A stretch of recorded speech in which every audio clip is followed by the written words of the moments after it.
Hello दोस्तों, हमारे YouTube channel पे आप लोगों का स्वागत है। मैं हूं कमलकांत और आज जो हम चर्चा करने जा रहे हैं कि बहुत सारे लोग मैसेज किए हैं कि सर क्या बिहार में जो है कि 100% आरक्षण जो है कि लागू करने की दिशा में पहल की जा रही है राज्य सरकार के द्वारा और स्थानीय नीति को बल दिया जा रहा है। तो ऐसा कुछ भी नहीं है। सबसे पहले नंबर बात आपको बता दूं कि मैं तो सबसे पहले आपको पिछले वीडियो में भी बताया था कि मैं क्षेत्रवाद का कहीं से समर्थन नहीं करता, लेकिन अगर कोई दूसरा राज्य हमारे यहाँ के छात्रों को रोकने का प्रयास करता है तो यहाँ की सरकार को उसके विरुद्ध आवाज़ उठानी चाहिए या फिर अपने यहाँ भी जो है स्थानीय नीति का पालन करने पर बल देना चाहिए। यह मुद्दा जो है कि बिल्कुल वाजिब है और ये होना जो है कि यहाँ के छात्रों के लिए बहुत ज़रूरी है। और इसी संदर्भ में मैंने जो है कि पिछले वीडियो में बात की थी और मैं यह भी चाहता हूँ कि अखिल भारतीय स्तर पर जो है कि सभी लोगों को ये छूट होना चाहिए कि किसी राज्य की सेवाओं में जो है कि वो अपना स्थान बनाएं टैलेंट के बल पे। इसमें कोई रोक टोक नहीं होना चाहिए। ऐसे भी 60% तो आरक्षण है ही। तो मैंने ये बात बोली थी, लेकिन कुछ लोग इसको दूसरे रूप में ले लिए। और ख़ास करके मैं एक बात और कहना चाहूँगा कि जो दलील दिए जा रहे हैं कुछ लोगों के द्वारा कि बिहार में जो ये आपको नई सेवा शर्त लागू की गई है शिक्षकों के लिए और उसके संदर्भ में जो एक स्थानीय नीति का बात किया गया है, स्थानीय लोगों को जो है बिहार के निवासी होना अनिवार्य किया गया है।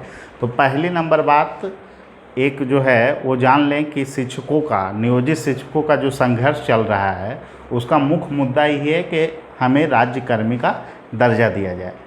बिहार में वर्तमान में जो प्राइमरी एजुकेशन में जितने भी सेवाकर्मी जो है कि काम कर रहे हैं नियोजित शिक्षक के बाद, उन्हें राज्यकर्मी का दर्जा ही प्राप्त नहीं है। वो आपको आते हैं पंचायती राज्य के अंतर्गत और माध्यमिक शिक्षा नगर पालिका के अंतर्गत। तो सबसे बड़ी बात ये है कि अगर वो जो है राज्य सरकार के जॉब के पार्ट है ही नहीं सरकार की माने तो वहाँ पर स्थानीय संदर्भों में पंचायती राज और नगर पालिका दोनों जो है आपको राज्य के लिए सीटों को राज्य के लोगों के लिए सेवाओं को आरक्षित कर सकती है, ऐसा अधिकार है।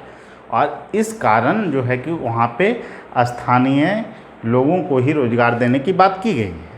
तो इससे कोई संबंध उसका नहीं है कि बिहार में स्थानीयता नीति पर बल दिया जा रहा है, जैसा कि बहुत सारे बैनर तले जो है कि प्रचार इसका किया गया है।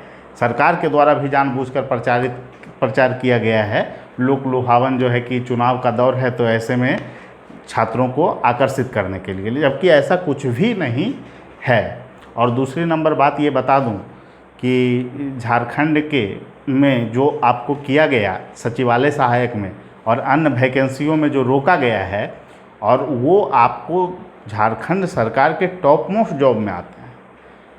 सचिवालय सहायक जैसी वैकेंसी में रोका जा रहा है बिहार के छात्रों को। फॉर्म भरे थे उसके बाद बाहर किया जा रहा है। मध्य प्रदेश के मुख्यमंत्री का स्टेटमेंट आ रहा है राज्य की सेवाओं में नहीं लिया जाएगा। तो बिहार में राज्य की सेवाओं में कोई छेड़छाड़ नहीं किया गया है। ये दोनों अलग अलग मुद्दे हैं और इसको समझना जो है कि आपको ज़रूरी इसलिए है क्योंकि भ्रम की स्थिति कुछ लोगों में इसको लेकर हो गई और बहुत सारे लोग हमको जो है मैसेज किए और फ़ोन भी किए कि सर क्या ये स्थानीयता नीति की ओर जो है कि आगे बढ़ रही है बिहार सरकार। ऐसा बिल्कुल भी नहीं है। आप जो है कि सीधे आप देख सकते हैं कि राज्य सरकार के जॉब में जो है कि आपको 100% आरक्षण संभव ही नहीं है। अगर कोई राज्य ऐसा करती है तो वो संविधान के दायरे का उल्लंघन करती है और निश्चित रूप से कोर्ट के द्वारा ऐसी चीज़ों पर जो है कि नियंत्रण लगाने का प्रयास होना चाहिए। हम उम्मीद करते हैं कि कोई भी राज्य अगर ऐसा कदम उठाया है तो उसके विरुद्ध फैसला आएगा और अखिल भारतीय जो है लेवल पे सभी लोगों को जो है कि मौका मिलना चाहिए, चाहे किसी राज्य की वैकेंसी हो। एक सीमा तक ही आप सीटें को आरक्षित कर सकते हैं, उसके बाद जो है कि सीटों को ओपन छोड़ देना चाहिए। जो टैलेंट होगा जिसमें वो चयन करेंगे। बिहार में भी तो बहुत सारी वैकेंसियाँ हैं, सभी जगह के लोग भर रहे हैं। तो इससे कोई मतलब दिक्कत वाली बात नहीं। हम ये सिर्फ कहना चाहे कि अगर यहाँ के छात्रों को रोका जाता है तो फिर सरकार को इसके लिए आवाज़ उठानी चाहिए, और अगर आवाज़ नहीं उठाती है तो इसके लिए कोई वैकल्पिक उपाय करना चाहिए। ठीक है, तो इसके लिए कोई भ्रम की स्थिति नहीं होना चाहिए। मैं कहीं से भी क्षेत्रवाद या स्थानीय नीति का समर्थन नहीं करता हूँ। ठीक है, सभी लोगों को जो है कि शुभकामना। आप लोग तैयारी करते रहें, और बिहार में जो परीक्षाओं का दौर है वो जल्द शुरू होगा, क्योंकि सभी चीज़ें जो है कि चलनी आरंभ हो गई है। खास करके बस सेवा जो है कि बहाल कर दिया गया है। तो हम आशा करते हैं कि आप लोग अच्छे से तैयारी कर रहे होंगे, और फिर इस परीक्षाओं का दौर जल्द शुरू होगी, ऐसी हमारी जो है कि आशा और संभावना दोनों अभिव्यक्त हम लोग कर रहे हैं। ठीक है, फिर मिलते हैं अगले वीडियो में।